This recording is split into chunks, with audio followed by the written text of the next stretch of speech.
en mi tiempo de estudio, que nos hacía pensar básicamente en Gálatas cuando dice que estamos muertos en realidad juntamente con Cristo. De vez en cuando teníamos una frase ahí que decía: no te bajes de la cruz.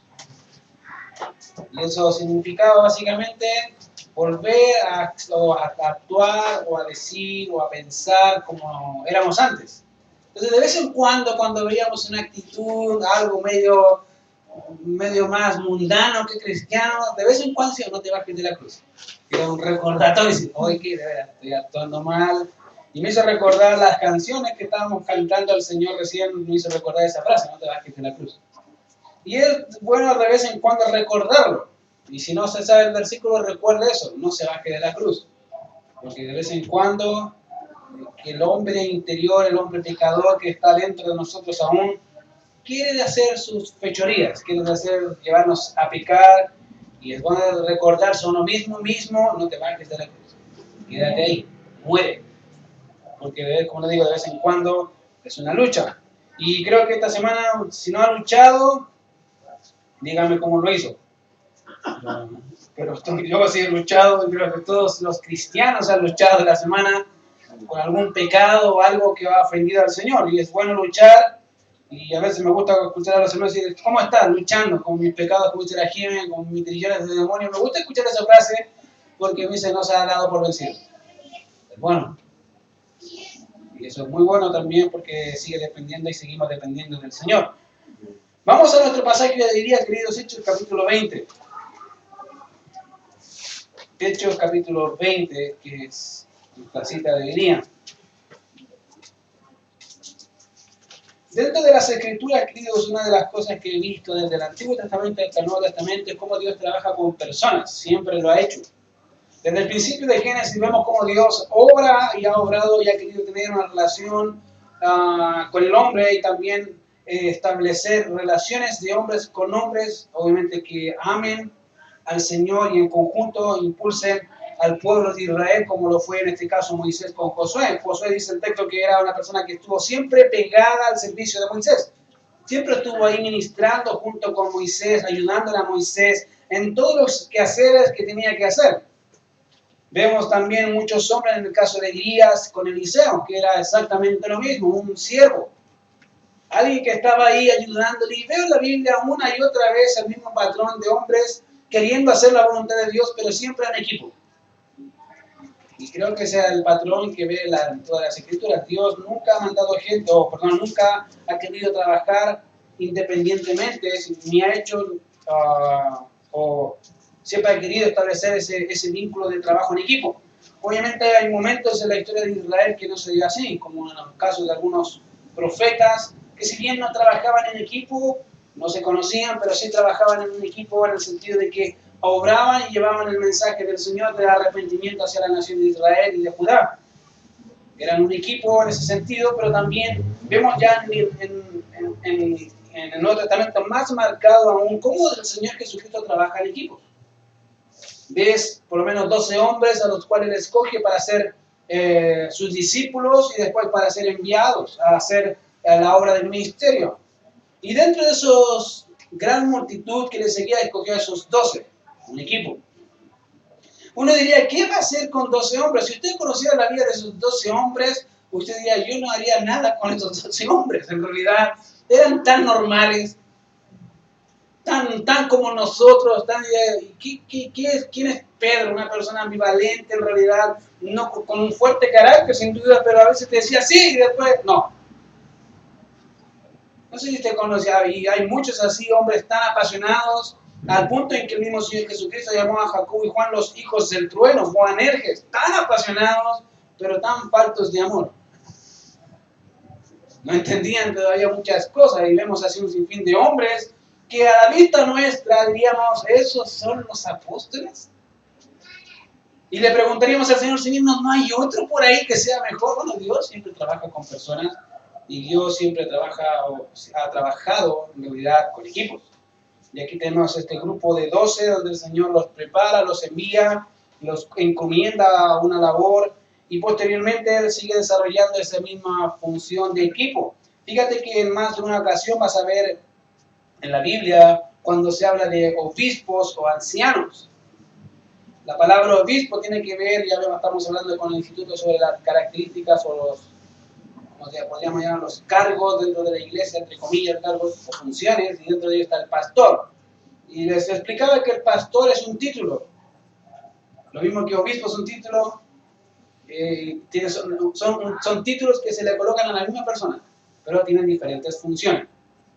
Porque la persona hace las tres cosas. En realidad el pastor es un pastor que cuida, alimenta las ovejas con la palabra. También es un anciano porque tiene que tener capacidad de poder ser maduro en la fe, de poder llevar a cabo ciertas funciones de liderazgo también, y son parte de lo que es el pastor. Pero más de una ocasión vas a encontrar la palabra ancianos, no anciano. Y quiero ser enfático con eso, en plural, no en singular. Porque en realidad Dios siempre ha querido establecer equipos. Y es parte de lo que vamos a ver hoy día. Fíjate que el apóstol Pablo, una de las cosas que siempre hizo fue trabajar en equipo. Muy rara vez vas a encontrar al apóstol Pablo solo. Uno se sorprende y diría, ¿cómo el apóstol Pablo llegó a un mundo tan amplio, siendo conocido? Pero ¿cómo llegó a un lugar tan amplio? Bueno, tenía equipo. Y ese equipo le permitió llevar el evangelio a otros lugares y seguir desarrollando la labor del apóstol. Pero no lo hizo solo.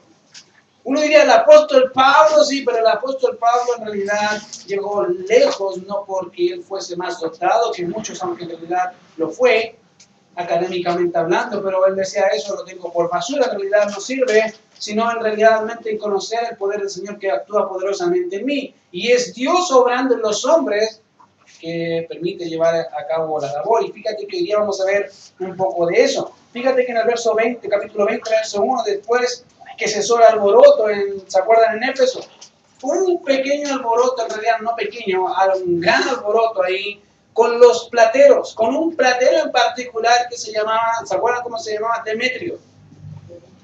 Hombre que se dio cuenta que al haberse predicado el evangelio, muchos hombres que estaban practicando y practicaban la magia, que eran personas obviamente brujos, encantadores, adivinos, dejaron el camino, vendieron sus libros y ya no adoraban imágenes. Entonces este hombre Demetrio, al ver que su negocio de hacer templecillos de Diana, dijo, esto no puede ser, voy a perder mi negocio y se va a desvirtuar aquella que venera toda Asia.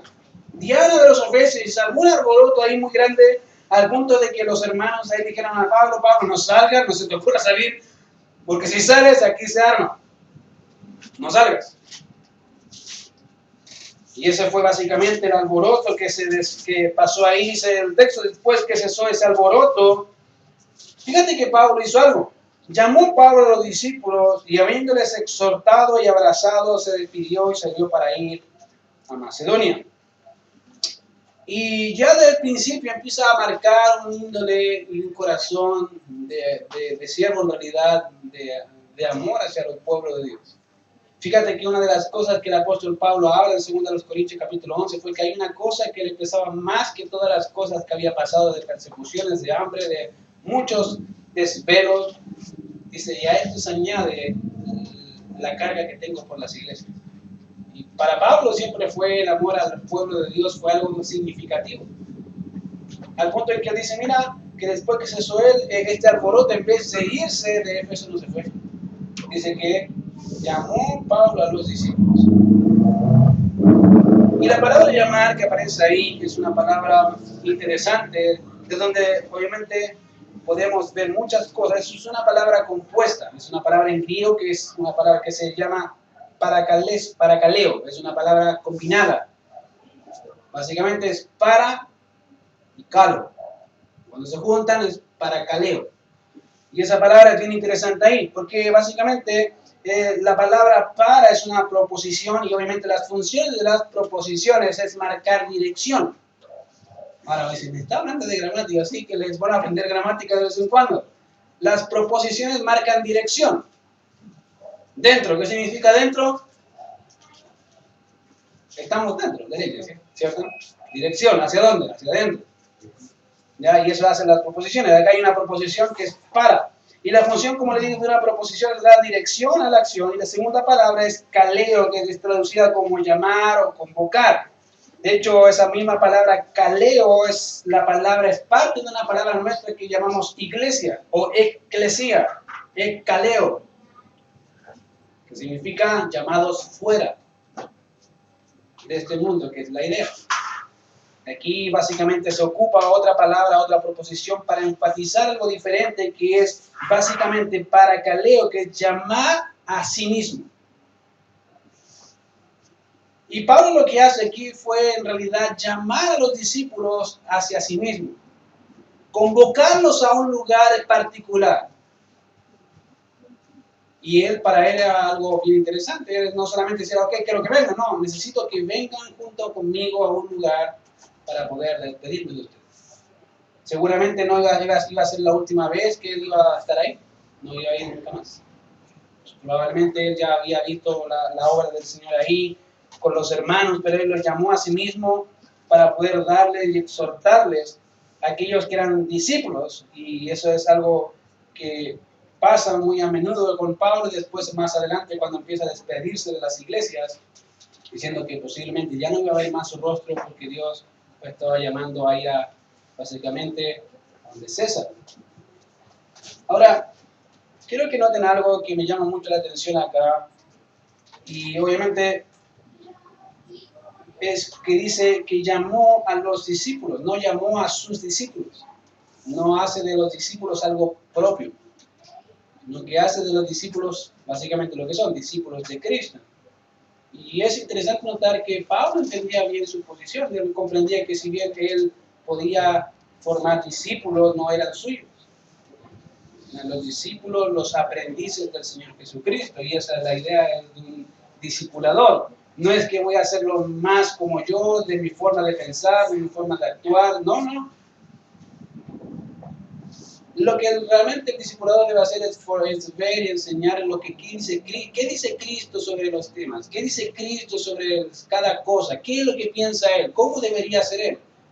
Y si el discipulador hace aquello que dice, bueno, él puede decir bueno, cópiame, mira mi ejemplo, mira mi vida y haz lo que hago yo.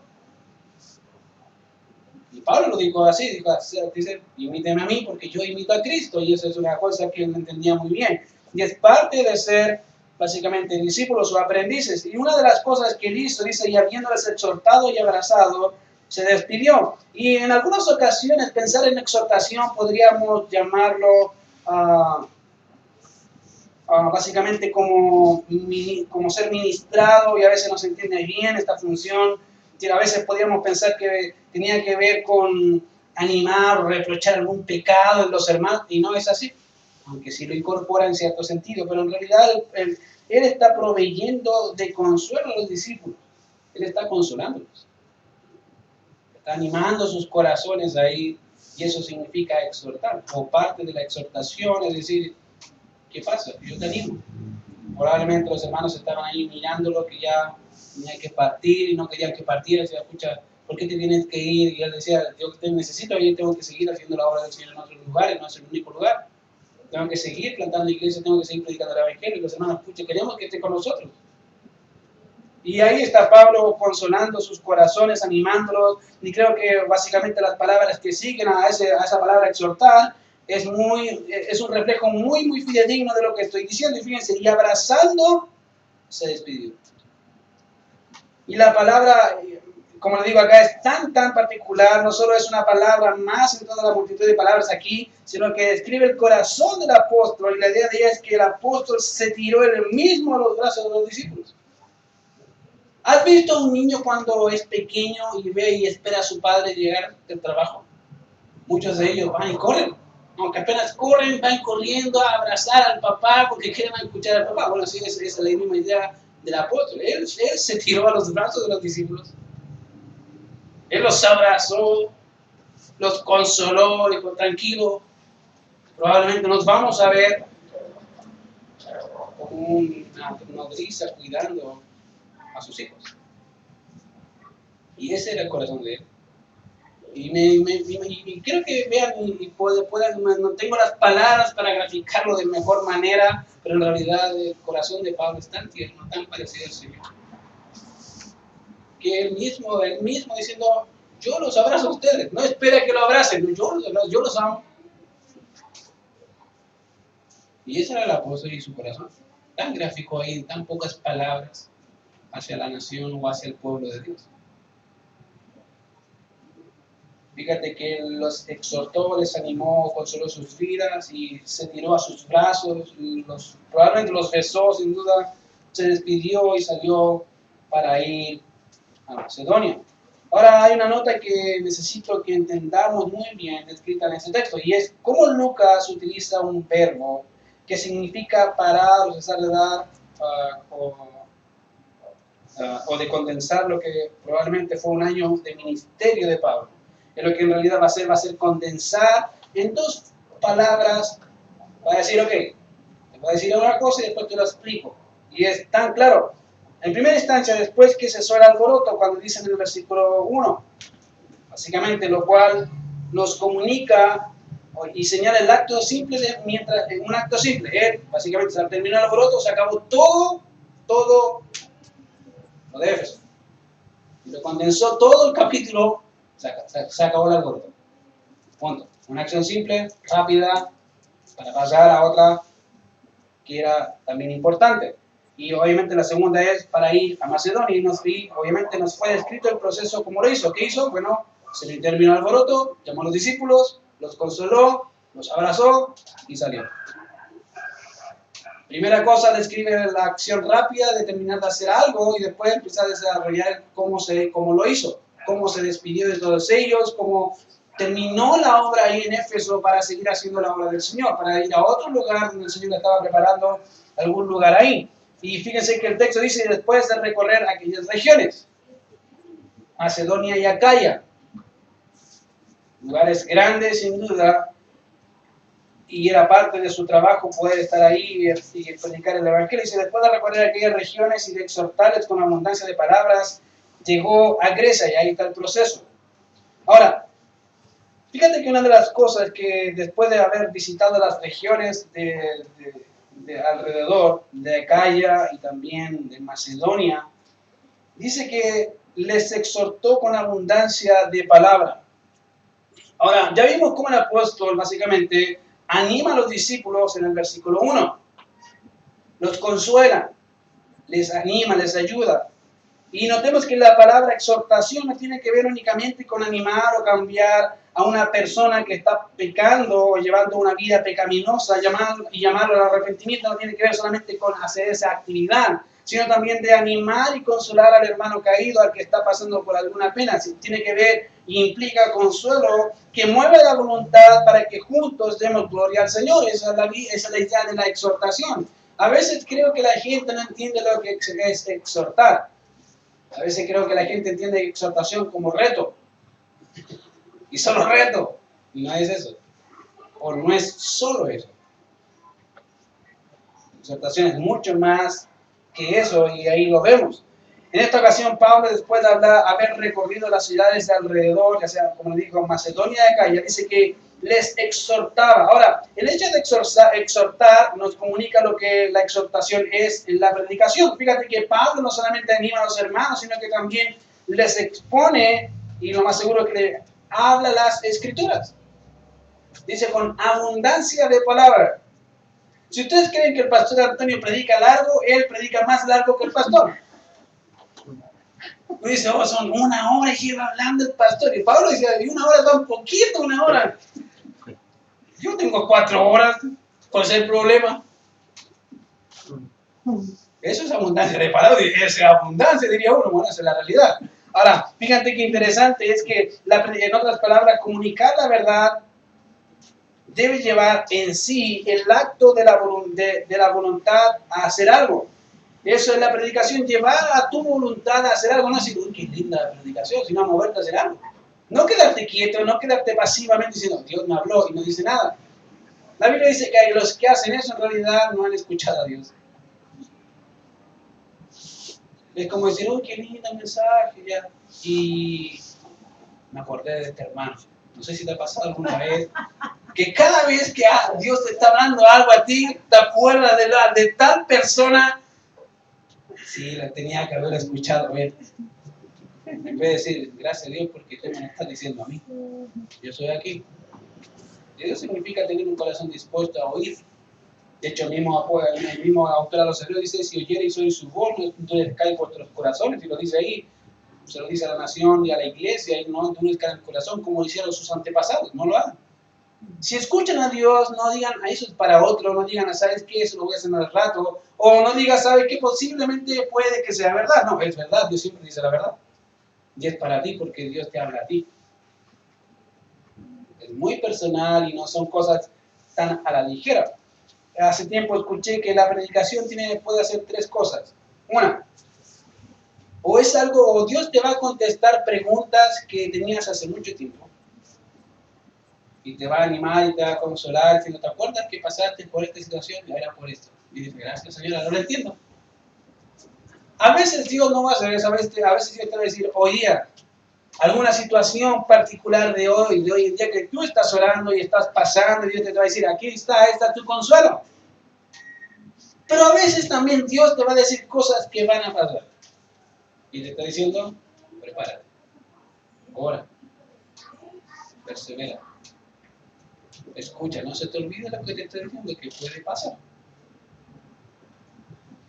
Tómalo como una de las tres. Siempre hazlo así. Si Dios no te está hablando hoy, bueno, di, Señor, ¿qué quieres señalarme hoy para el mañana? Y es una cosa y una realidad que he visto en mi propia vida, en mi experiencia, y que Dios a veces no me dice nada hoy día, pero me acuerdo después de que pasé la circunstancia, de verdad que Dios me dijo qué pasó. Y pasa. Fíjate que el apóstol hizo algo interesante, que es llevar y exhortar a los hermanos, y eso es la exhortación dentro de la predicación, y sin duda Pablo lo hizo con muchas palabras, y esa es la palabra ahí, literalmente es con mucha palabra. Ahí dice abundancia para que se note más, pero la idea es esa, es la misma, es mucha palabra. Y eso es lo que encontramos en las Escrituras cuando nos dicen que la ley de Jehová es perfecta que convierte el alma, querido. Entre más expuesto a la palabra, más semejante a Cristo debería ser. Y esa es una realidad, y eso dice el Salmo 19. Pero para que esto se lleve a cabo, debemos comprender lo que la palabra dice, y que lo que la palabra dice en sí, Dios lo dice. Si tú no entiendes eso, entonces estamos perdiendo el tiempo. Te lo digo al tiempo. Si tú no crees que este libro que tú tienes en tus manos no contiene, es palabra de Dios inerrante, infalible, tiene toda autoridad sobre mi vida, sobre lo que hago y sobre lo que no hago. Si tú crees eso, ahí sí va a producir lo que tiene que producir. Pero si no lo crees, olvida. Fíjate que un ejemplo de ellos en la iglesia de Tesalónica, que el mismo apóstol Pablo los alaba en eso, dice, por lo cual también nosotros sin cesar damos gracias a Dios de que cuando recibiste la palabra de Dios que oíste de nosotros, la recibiste no como palabra de hombres, sino según es en verdad la palabra de Dios, la cual actúa en vosotros, los creyentes. Decían, ustedes no recibieron nuestro mensaje como si fuese una excusa nuestra, un mensaje nuestro. No, ustedes lo recibieron como lo que es palabra de Dios, la cual actúa en los creyentes. Querido, lo que tú tienes ahí no es invención nuestra, no es invención de hombres, es Dios hablando. Es Dios hablando. Y si no lo entiendes así, no sé cómo más explicártelo. Pero si tú dices que es palabra de Dios, entonces debes someterte a su palabra. Porque es autoritativa. Tiene toda autoridad sobre todo tema en el mundo. Él nunca se equivoca. Él no miente.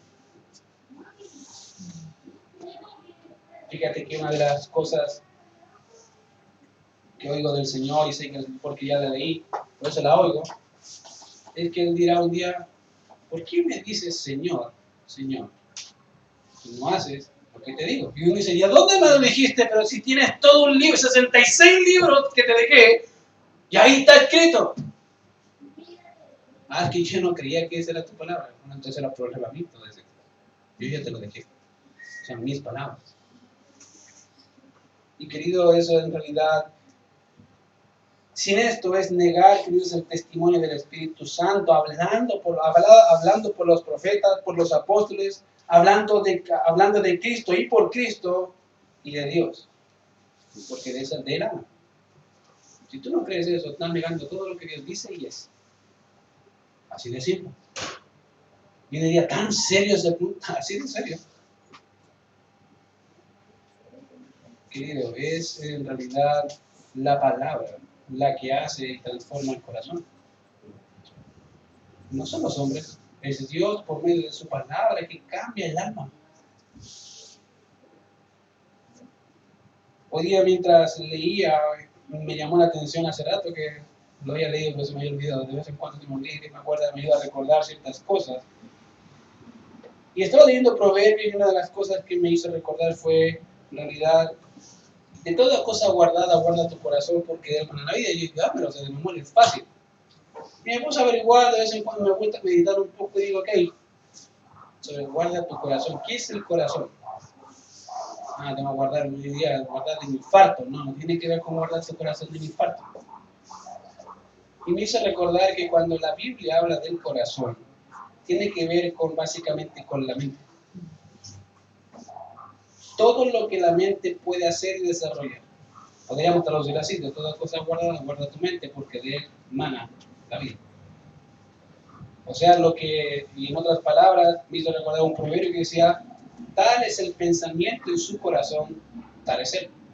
En otras palabras, lo que tú eres en tu mente, eso es lo que eres en realidad, no eres otra cosa que lo que eres, que lo que está acá. ¿No es más para Dios? Tú puedes presentarte como un ser perfecto, que no peca o cualquier cosa, pero en realidad lo que tú eres acá es lo que eres en realidad, no eres otra cosa. Cualquier otra cosa es engaño tuyo y de tu corazón. Y dice, gracias Señor por recordarlo. Y ahí estuve pensando, gracias Señor por recordarlo, ¿por qué? Debo guardar mi mente.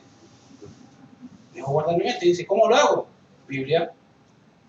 Y me hizo pensar en Efesios, capítulo 5, verso 18. Hace poco lo publicaron un hermano y me gustó. Y dice, básicamente, no os embriaguéis con vino, lo cual es disolución, antes piense lleno. ¿Cómo soy lleno? Bueno, si voy a Gálatas, dice, que la palabra de Cristo more en abundancia en vuestros corazones. Vuelvo a repetir. ¿Qué significa? Que tu cabeza esté llena, repleta, que desborde Biblia. Digo, gracias Señor porque tu palabra convierte la cambia el corazón. Te permite entender cosas que están ahí. Ahí está. No creo tener un coeficiente intelectual mayor que ustedes. Creo que soy el mismo coeficiente intelectual que todos. Y fíjense que Dios dice eso. Ahora, Pablo hizo eso en realidad, y dice que la exhortó con abundancia de palabras, y después de eso llegó a Grecia. Fue su destino. Él, una de las cosas que más hacía, y de hecho es reconocido por eso, palabras, Biblia, su boca hablaba Biblia. Yo creo que en sus venas había Biblia. La pregunta es, ¿en ti qué hay? Hay abundancia de palabras, tendrías que decir, Señor, estoy tan pobre. Con suerte no sé Juan 3:16. Porque de tal manera hemos ido al mundo, no sé que ya está ahí, y no me sé en realidad lo que sigue. Qué escaso, qué pobre. Pudiendo haber tenido abundancia, y no podríamos decir, Señor, en realidad no tengo Biblia, porque dice, tienes Biblia hasta por si acaso, tómala y léela, memorízala, medítala, cómela, que eso transforme de adentro hacia afuera. Pero hay otras cosas más importantes que hacer. Y ese es el problema de nuestro, no de Dios. Fíjate que el problema es ahí, y Pablo tenía algo, que él tenía abundancia de palabra. Dice, después de haber estado allí 3 meses, y siéndole puesta asechanza por los judíos para cuando se embarcase para Siria, tomó la decisión de volver por Macedonia. Ahora, al notar lo que Lucas escribe aquí, debemos comprender la situación de oposición continua que representaba el apóstol Pablo enviado a los gentiles para los judíos. Querido, siempre tenía oposición de los judíos. Al lugar que iba, ahí estaban los judíos. En contra del apóstol, aunque no haya hecho nada. Ahí estaban, acechando, molestando. Si notamos realmente el propio testimonio del apóstol, cuando describe que estuvo muchas veces en peligro por su propia nación. Él dice, yo estuve en peligro por mi nación muchas veces, en 2 Corintios capítulo 11, verso 26, estuvo en peligro de ellos muchas veces. Y ese es su testimonio, ahí está. Pero si quiere ver su corazón, fíjate que es trágico pensar en esta disyuntiva, pero también paradójico pensar el amor que Pablo tenía aún a esos que le aborrecían. Al punto de decir en Romanos capítulo 9, Señor, si fuera posible de mí ser anatema por amor a tu pueblo y que ellos te amen, te conozcan, te sigan, prefiero hacerlo, pero no puedo. Prefiero ser maldito para que ellos se salven. Mi corazón me encanta. Recién el pastor dijo, hay que orar, ¿por qué? Gracias. Hay que orar, ¿por qué? Por los enemigos, Por los hermanos. Por los enemigos. Y fíjate que al punto de, ¿a qué punto? Uno diría, ¿a qué punto, pastor, debo orar por los enemigos? Al punto de amarlos. Tanto que te has dispuesto a entregar tu vida por ellos. Pablo lo hizo. Ese es realmente el amor de Dios. Ese es realmente el amor que Cristo quiere de nosotros. ¿Por qué? Pues el amor de Dios ha sido derramado en nuestros corazones. Señor, una oración constante que tenemos que tener, Señor, ayúdame a desarrollar ese amor que tú has puesto en mí. A dejar mi orgullo, mi vanagloria, a ser más como tú y dejar de ser yo. A ser paciente, a ser sufrido. Lee el capítulo 13, si no sabes cómo es, ahí vas a ver cómo es el amor de Dios. Tan así, que no toman en cuenta el mal recibido, que no es, como diríamos nosotros, una mujer histórica que se acuerda de algo que le hizo a tal persona en el año 1550, ella se acuerda. Lo tiene en la cuenta y dice que el amor de Dios no toma en cuenta. Borra esa cuenta, no en cuenta. ¿Cuántas veces? Todas las veces. Bueno, esa es la idea, y la idea, queridos, es poder ser así, y ese es el corazón del apóstol, de poder decir, Señor, prefiero ser maldito, pero no puedo. Tú me amaste, tú me salvaste, no es cosa mía, pero si pudiera hacerlo, lo haría, con gusto. Constantemente vemos la oposición que eran los judíos para la vida del apóstol Pablo y su ministerio. Fíjate, más de una ocasión vas a ver eso en Hechos capítulo 9, verso 20, en Hechos capítulo 9, verso 23, en Hechos capítulo 14, verso 2, en Hechos capítulo 17, verso 5 al 9, en Hechos 20, en Hechos 19, y vas a seguir, la cuenta es larga. Tantas veces ahí estorbando el ministerio, y eso debemos añadir el mal que fue para los judíos en Corinto al no poder juzgar y sentenciar al apóstol Pablo. ¿Por qué? Porque el procónsul dijo, no quiero saber nada de su religión.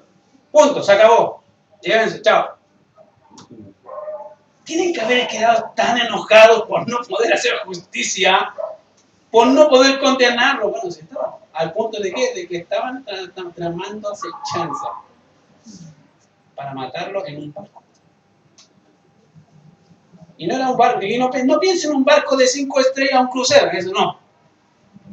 Era una embarcación pequeña, cualquier cosa por ahí, donde usted se mete y ya está orando. Dice, Señor, ayúdame a salir con vida de esta barca. Bueno, así era la barca, pequeña. Y ya estaban preparándose para matarlo. Esa era su intención. Matar al apóstol. Y obviamente una de las cosas que él hizo fue no hacer eso. No irse a la barca y obviamente pasarse por otro lugar. Este peligro obviamente lo llevó a perderse una de las festividades que finalmente tenía, que era la Pascua. Él no pudo comer la Pascua porque por esa misma acechanza se retrasó. Ahora, fíjate que a pesar de eso, él tenía un equipo que le apoyaba. Yo diría, gran equipo. Hombres como pocos. Fíjate, el siguiente verso. Y le acompañaron Astasia, Sópater de Berea, Aristarco y Segundo de Tesalónica, Gallo de Derbe y Timoteo, y de Asia, Tíquico y Trófimo. Yo dije, ¿quiénes son estos? Nunca había escuchado esos nombres. Bueno, ahí lo escuchó. Sópater de Berea es la primera y única vez que se menciona ahí. No hay otra vez que aparece Sópater. Aristarco aparece en más de una ocasión. De hecho, Pablo lo llama, básicamente, lo llama un compañero de la iglesia y un acompañante colaborador del apóstol Pablo. Y también era un hombre que era de Macedonia. Si quieres verlo ahí en tu casa, ahí tienes Hechos 19, 29, Hechos capítulo 20, verso 4, 27, verso 2, Colosenses 4, 10 y Filipenses 1, 24, ahí tienes. Segundo de Tesalónica, es la única vez que se menciona, pero ahí está. Lo más seguro que todos estos hombres eran personas a cargo de algún ministerio o a cargo de alguna iglesia que estaban sirviendo al apóstol, siendo equipo. Y dentro de ese equipo está el querido llamado Timoteo. Timoteo está sirviendo. Fíjate que dice 2 Tesalónica, Gayo de Derbe, Timoteo, Tíquico y Trófimo. Todos ellos ahí tienen un gran historial de sus vidas. Hombres intachables, sin duda. Pero si tú piensas que todo el trabajo misionero lo hizo solo el apóstol, olvídalo. Y sin contar a Lucas, que Lucas también estaba ahí. Fíjate que dice el texto de estos, habiéndose adelantado, nos esperaron en Troas. Y ahí está, Lucas.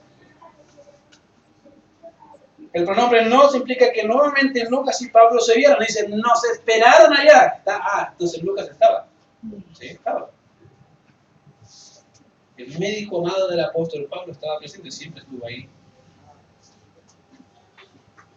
Y querido, para poder hacer eso, solamente tienes que tener un buen equipo de personas. Eso no se hace solo. Uno dice, oh, wow, ¿cómo es el apóstol? Sí, pero el apóstol Pablo desarrolló equipo. Es parte de la tarea. Es parte de la función. Para poder llegar a hacer lo que Dios quiere que se haga. Eso no se hace así solo. Ya se me ocurrió, voy solo. Fíjate que algo que puedo intervenir. Hace tiempo escuché de un predicador, dijo lo siguiente: si quieres llegar rápido, ve solo. Es más fácil, no te preocupas de nadie y llegas a la meta, ¿no? Según tú. Pero si quieres llegar lejos, ve con personas. Podría sí, pero es más complicado, sí, es más complicado. Pero cuando tú te mueras, ese va a seguir la labor que tú seguiste. Y ese va a seguir la labor que tú seguiste. Y ese va a seguir, y así. Vas a llegar mucho más lejos porque la obra del Señor avanza. Pero solo, mueres solo, termina todo solo. Uno podría decir es más fácil, sí, es más fácil. Con menos complicaciones, mucho menos complicaciones. No le enseña a nadie, no le enseñas a nadie, no tienes complicaciones con gente, es mucho más fácil. La cosa es que eso no es lo que Dios quiere. Dios quiere que su pueblo sea partícipe y vea su gloria. Viendo vidas transformadas. Y como le digo, eso no se hace solo. A veces unos quisieran correr, pero no pueden correr. ¿Por qué? No están preparados para correr, tienen que caminar. Fíjate que las maratones, no sé si han ido a alguna maratón, yo hace tiempo fui y espero ir en algún momento. Una de las cosas que hacen las personas es caminar, preparar las piernas, elongar, caminar un buen tramo, relajarse, estirarse bien, para que los músculos se estiren, no se atrofien después de correr. No llegan y corren. Generalmente el que llega y corre, uno nota el tiro que es novato. No tiene ni idea, va a llegar al final todo atrofiado, todo adolorido. ¿Por qué? Porque no elongó, no caminó un rato. Y lo has visto, no sé si lo has visto tú cuando hay gente así toda el otro día. Se sienta y ya le duele todo. Me duele las piernas, me duelen los brazos. ¿Por qué? Una pregunta obvia que alguien te va a decir: ¿elongaste? ¿Caminaste un poco? No. No puedes pensar que la gente va a correr en la vida espiritual cuando no sabe ni siquiera caminar. Hay que esperar que aprendan a caminar para que después corran. Y creo que estos hombres líderes ya sabían hacer la pega y el trabajo muy bien. Servían al Señor sin duda y eran parte del equipo. Fíjate que, como te dije, una de las cosas que más y más veo en la Biblia es que Dios siempre trabaja con hombres y obviamente trabaja en equipo. Es parte. Y una de las cosas que veo más y más es que, queridos, si hay algo que podemos hacer, y creo que es lo que Dios quiere, es que preparemos a los santos para la obra del ministerio. Esa es la labor. Uno diría, ok, pero ¿y a dónde nos va a llevar? No tengo idea, querido. Y el pastor creo que tampoco. Podríamos tener ideas, pero no sabemos si eso es así. ¿Qué quiere Dios de mí? Tampoco sé, querido. Solo sé que Dios quiere que tú seas más como Cristo, eso sí lo sé. Y queremos ayudarte en eso. Es parte de esa nuestra tarea, dice, para perfeccionar los santos, para la obra del ministerio. Y no hay ministerio de dónde sentarse, no hay ministerio de... Ese ministerio no existe. Pero sí hay muchas cosas por hacer. Y para hacerlas hay que preparar. Y ahí estamos, preparando, luchando, empujando, ahí, ¿cierto? Empujando a la oveja, come. No dice, oveja, ¿qué es esta cosa? ¿Oveja? A veces pensamos con el pastor, ¿esta oveja o no sé? No, sí, oveja. Ahí arriando a la oveja, muévase, no, me gusta aquí, muévete, no, me gusta, dice. No, que eso no es una oveja, si no te alimentas, mueres. Eso es una oveja. Si no creces, mueres, estás desnutrido, te vas a morir. Y la labor, querido, es esa. Si quieres ver cómo Dios obra con hombres, ve este equipo. Fíjate que al final dice, nosotros pasando los días de los panes sin levadura, la Pascua. Y ¿por qué ahora dice, si tú dijiste que no celebramos la Pascua? Bueno, la Pascua se celebraba 2 veces. Es de verdad, ¿sí? Cuando no podía celebrar la fecha acordada, podía celebrarla el mes siguiente. Tenía que cumplir ciertas consideraciones. Una de ellas, según los judíos, es decir, que si estaba más o menos muy lejos de Jerusalén, podía celebrarla al mes siguiente. Y aquí está Pablo celebrando la Pascua. Dice, nosotros pasando los días de los panes sin levadura, navegamos de Filipos y en 5 días nos reunimos con ellos en Troas, donde nos quedamos 7 días. ¿Te fijas el compañerismo del apóstol con los hermanos tan fraternal y a la vez tan dependiente? Fíjate que una de las cosas por las cuales doy gracias al Señor es ver a la gente crecer. Creo que es uno de los privilegios que tenemos con el pastor, ver cómo crecen, me encanta. Hace poco le dije, me gustaría que creciera más rápido, pero no se hace a mi forma ni a la forma del pastor, se hace el tiempo de Dios. Y en eso nos gozamos. Nos gozamos ver cómo la gente va pareciéndose más como Cristo. Mira, ¿te acuerdas que antes era así? Sí, ya no es así. ¡Wow!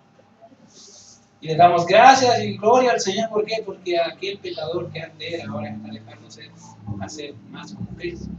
Y me impresiona. Creo que los ángeles igual se maravillan de la gracia de Dios obrando en pecadores.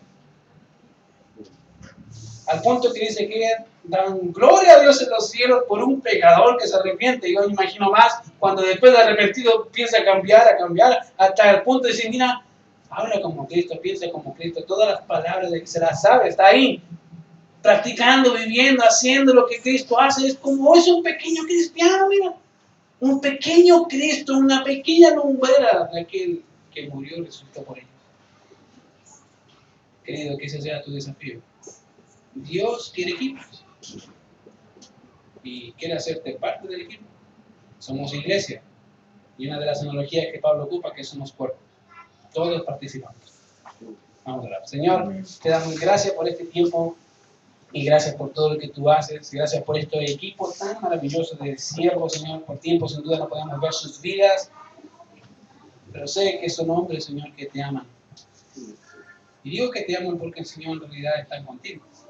Señor, tú no eres un Dios de muertos, sino un Dios de vivos. Y queremos darte la gloria a ti, Señor, por darnos la oportunidad junto al pastor de ver a tu pueblo crecer y por permitirnos vernos crecer el uno al otro más como tú. Señor, te pido por favor que seas tú quebrantando nuestro orgullo y haznos más y más como tú. Que la gente al vernos, Señor, pueda decir, ese es un cristiano de verdad, camina como Cristo, piensa